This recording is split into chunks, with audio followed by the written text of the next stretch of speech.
So very much welcome, Stefan. Thank you. Yes, 10 minutes for what to expect in the future. Of course, it's a challenge to say the least.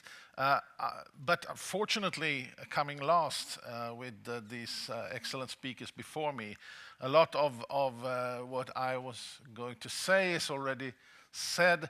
What I am going to do is to put it into this EU framework in one way or another. Maybe we have to have a first say that policy, of course, in a democratic society is that we elect our politicians and they get the power to create and take decisions on political goals, how to create resources for the development towards these goals, and legislation around to take care of problems that might be created. And EU, in this case, means that the decision should be taken not on national level, but on international level, in this case, in Europe.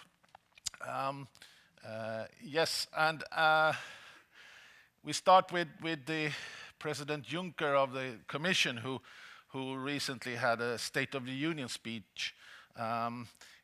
He said that Europe's economy is finally bouncing back.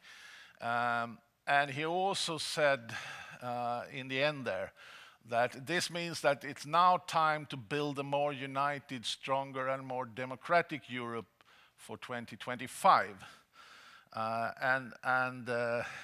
This is the general goal right now of the European Union, but is it going to happen? That's the next question. If you look at what is happening, you can see positive and negative trends happening. Positive is this economic recovery. Some years back in Europe, you only discussed the big problems. Of course, the recovery is from very different levels. If you look at countries like Romania and Bulgaria, which have a low economic development in itself, or Greece or Spain, which had extreme problem with their economy and unemployment, and countries like Germany and Sweden with a relatively good development all the way. But anyway, it's a positive trend. You could also say that Europe is in the forefront of international cooperation, especially maybe now when US has a new government that seems to step back a little bit from this. We do see some positive things around trade, free trade. The CETA agreement with Canada could give some more energy in this, because it's two important areas that has been linked.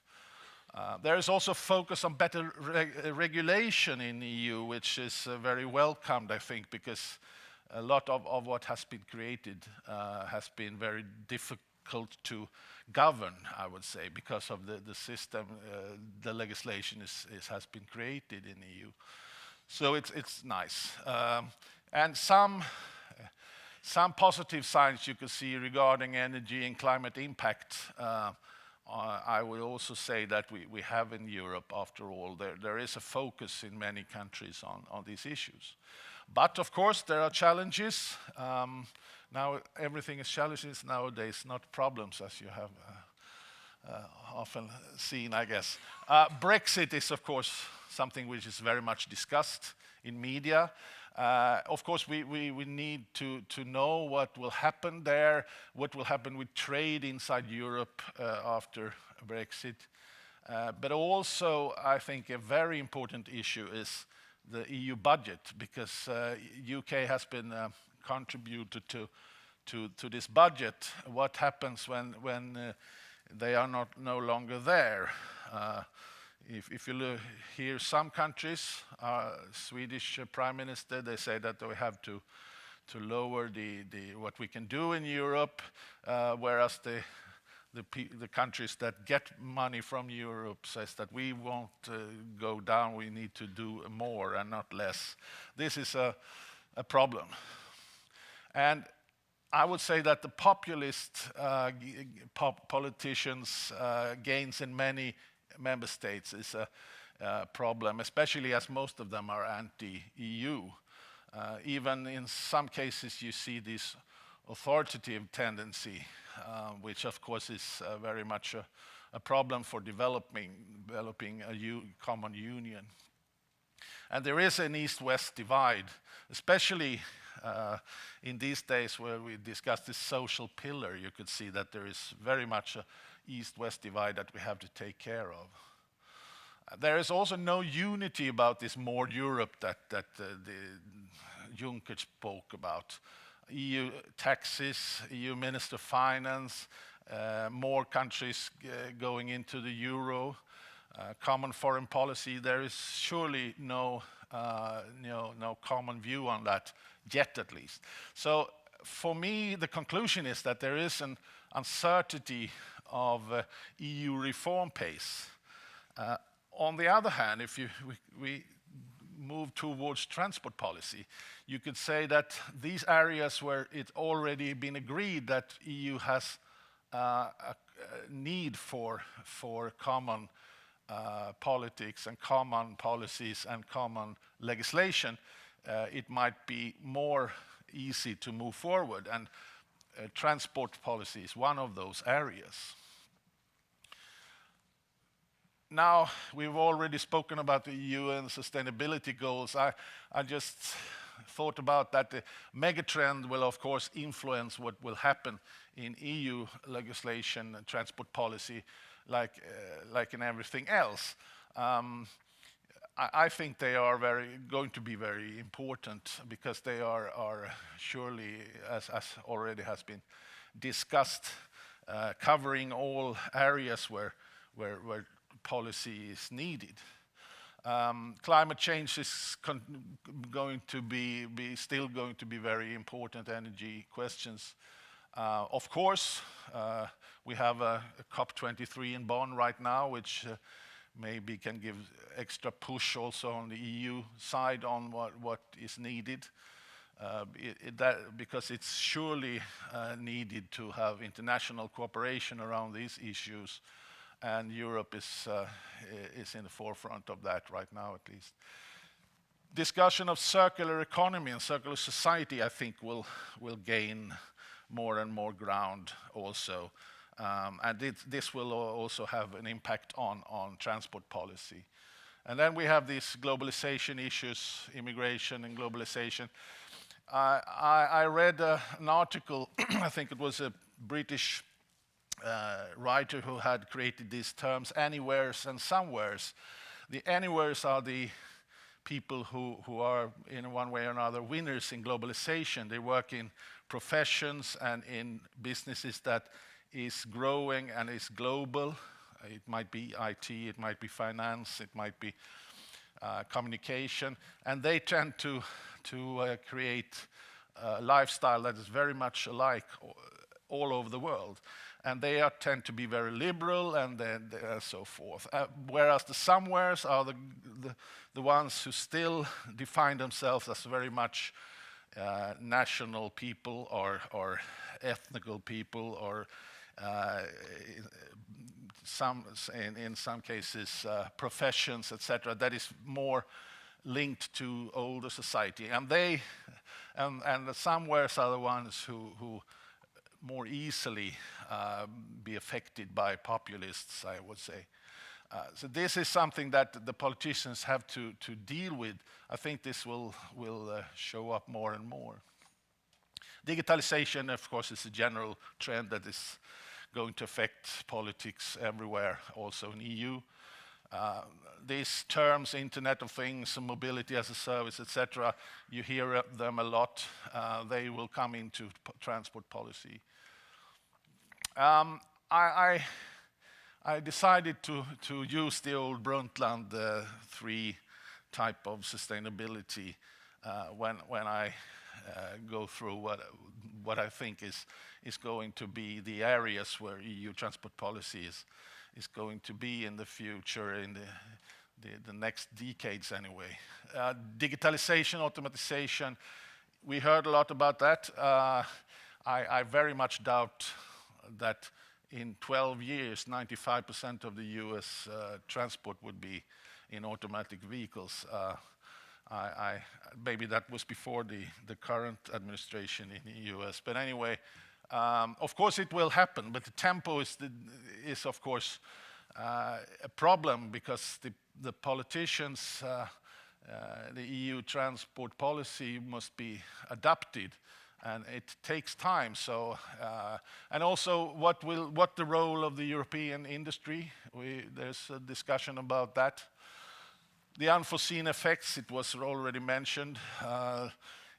There will be quite a long period with both automatic vehicles and non-automatic vehicles. What effects we don't see right now of that? Of course, jobs, as we discussed, and business models. Logistics, we need more capacity because there will be growth in society, and we need more efficient vehicles and vessels. We see longer and heavier vehicles, for instance. The discussion about collaboration of shippers, logistics as a service. These are areas where there will be need for EU policy, as it is very much a cross-border logistic system we're discussing. And the market, common transport market or not, yes, there are sometimes, it's slowing down a little bit sometimes, but the EU generally is working towards the common transport market. But, and the discussion about peripheral and central areas, EU transport policy has to take care of both problems. They cannot focus on problems which is only central areas, for instance.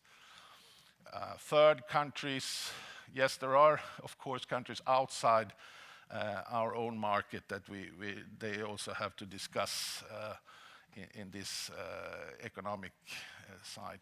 And infrastructure, the finance model for infrastructure is going to be in the forefront in the next 10 years, I would say. Cross-border TNT corridors, the urban-rural issue, more and more people moving into the urban areas, which is not in the competence of the EU legislation right now, but we have to find a way of that. And you cannot read it, but the last one is commodality. We need all modes of transport to cope with the future demands. And then we have the social sustainability, which is very current because of this, what's going on in Eriksberg, just some 100 meters from here. There's a lot of discussion about posting of transport workers and cabotage right now in the European Union, and I think that will continue to be a discussion because it has been, you could say that the development of a more and more liberalized common transport market is now moving towards closing it in one way or another, with national demand for national wages, etc. And this will be problematic for the European Union to solve, especially along this east-west divide. The picture there in the middle is not from Air Philippines, that's Norwegian Airs, which shows that posting of workers is happening in many parts of the transport sector. But we have to control this legislation, even if we create them, and that is a problem. Cabotage, for instance, to work with vehicles from another country inside another member state is said to be a temporary solution. But there is no definition of temporary, and this is something that is very much discussed, how to